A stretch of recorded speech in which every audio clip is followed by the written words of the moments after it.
শ্রী ভগবানের 6টি বিশেষ অবতার আছে। কি কি?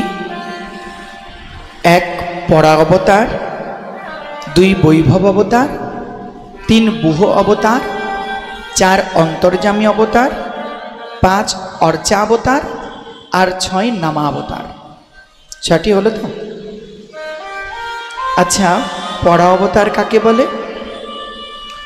পরব্রহ্ম তিনি সর্বত্র বিরাজমান করছেন, এটা হলো পরা অবতার। অর্থাৎ ভগবান এই মাইকটার মধ্যে যেমন আছেন, তেমনি আমার আপনার অন্তর মাঝে আছেন। ঠিক ভগবান এই দালান কোঠার মধ্যে আছেন। ভগবান সর্বত্র বিদ্যমান, একে বলা হয় পরা অবতার। হরি ব্যাপক সর্বত্র সমানা, প্রেম সে প্রকট হি জানা জানা। পরা অবতার অর্থ হরি সর্বত্র আছেন, হরি ব্যাপক সর্বত্র সমানা। কিন্তু দেখতে তো পাচ্ছি না। মাইকের মধ্যে ভগবান আছেন, কজন দেখতে পাচ্ছেন? দেখতে তো পাচ্ছি না আমরা। কখন দেখতে পাবো? প্রেম সে প্রকট হি জানা, যখন আমাদের হৃদয় মাঝে ভগবানের চরণে প্রেম উৎপন্ন হবে, তখন এই মাইকের মধ্যেও ভগবত দর্শন হবে। দ্বিতীয় অবতার বৈভব অবতার। বৈভব অবতার মানে কি?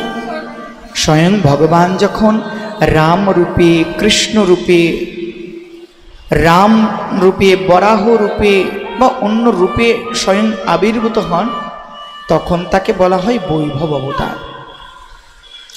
যেমন আজ থেকে প্রায় 550 বছর আগে স্বয়ং মহাপ্রভু এসেছিলেন,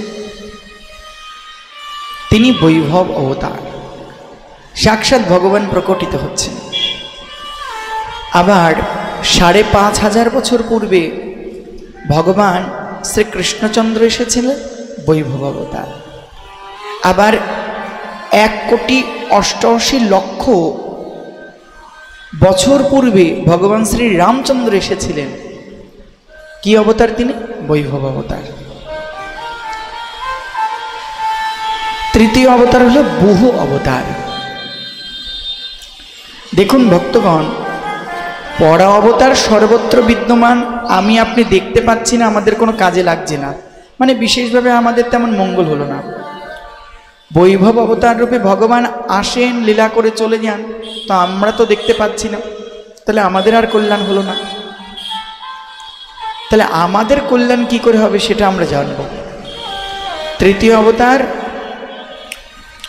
বুহ অবতার।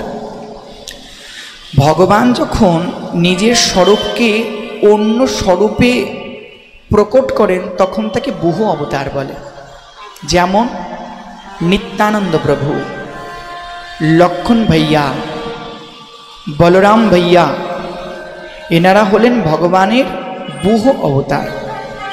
ভগবান স্বয়ং নিজেকে অন্য স্বরূপে প্রকট করেন। কিন্তু বুহ অবতারের দ্বারাও তো আমাদের কল্যাণ হলো না, আমরা সাক্ষাৎ তো তাকে পাচ্ছি না কাছে এখন।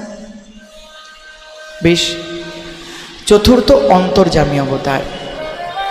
অন্তর্যামী অবতার মানে যিনি সকলের অন্তর মাঝে আছেন, যিনি ছোট্ট একটা পিঁপড়ের অন্তরে আছেন, আবার বিশাল বড় হাতির অন্তরেও আছেন, আবার আপনাদের অন্তরেও আছেন, তিনি অন্তর্যামী। তো অন্তর্যামী অবতার রূপে তো আমাদের কি লাভ হলো? তিনি তো অন্তরে আছেন, কিন্তু আমাদের কি কোনো কিছু হচ্ছে? সাক্ষাৎ রূপে তাকে কি আমরা কাছে পাচ্ছি? পাচ্ছি তো না। তাহলে অন্তর্যামী অবতার হয়েও কোনো কাজ হলো না। পঞ্চম অবতার হলো অর্চাবতার। অর্চাবতার মানে কি? আপনাদের ঘরে যে ঠাকুরজিও আছেন, স্বয়ং যে বিগ্রহজিও আছেন, তিনি হলেন অর্চাবতার। যেমন গিরিধারী ভবনের শ্রী অর্চাবতারকে দর্শন করছেন, ইনি হলেন আমাদের অর্চাবতার।